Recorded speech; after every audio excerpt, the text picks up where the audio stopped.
Well, here's the case, and it actually, I could fit the hoverbot into the case if I wanted to, but I want to keep 1.2 set up for the FPV experience if I need to go back to 1.2 for trees and such, because when I was going through the cherry trees there, I was getting great signal, and we're going to test out the new FR632, and I was out today, but it was really windy, and I was having problems with the wind and the mini copter and getting some distance. There was a lot of people at the park, so I'm going to have to go to the really big park and test this out.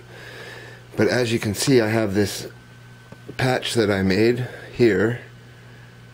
It has 4 elements on it, and this I can bend around to any position almost and cover blank space when this one is pointed at the main flying area. And I was using this today and a clover leaf on the top there, running into this FR632.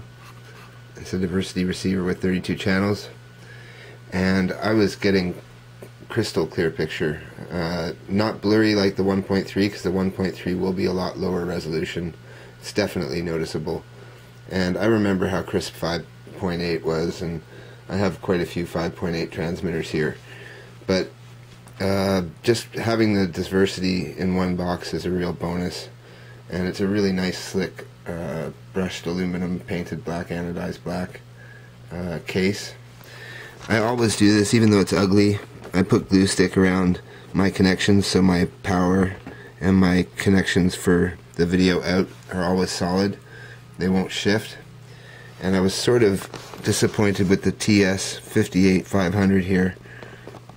It's brand new. It's running really well. But I added this heatsink perfed aluminum here and used basically a putty cement, a very small amount of putty cement to cement it onto the top case here, and that will catch air and also protect it from getting banged and that kind of stuff. But it protects the wires as well. They're underneath, going down the side towards the front camera input. And I had to add glue stick to this because this wire, when you plug it in, has a really, really bad connection, and there has to be tension put on the pins for some of them, I think. That's the one fault in the whole design, I think, is that they didn't put a locking clip in there. It's a very small 4-wire or 5-wire connector, and it supplies some other ones, so maybe I'll try those, but so far so good. It's not melting off, at least, and that's nice because I've got this extra cooling. And like I said, the picture was perfect, and I was on D7, I think, channel D7. But we'll get out tomorrow, hopefully, before work, and do a little flying.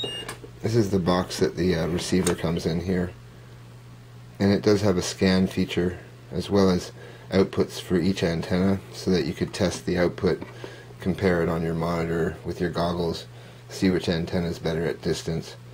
But this is a really nice antenna, this huge patch antenna at 18 dBi, and I think that these are about 8 dBi, these flat panels that I made, and based on the one that's on the market, but turned out a little bit better with the copper that I use. So there you go, that's the ground station. Got my frequencies up here and some more stuff there. Quite compact. It's got backpack straps on it now, as you can see here, so I can carry it like a backpack and then carry the satchel bag with the quad in it.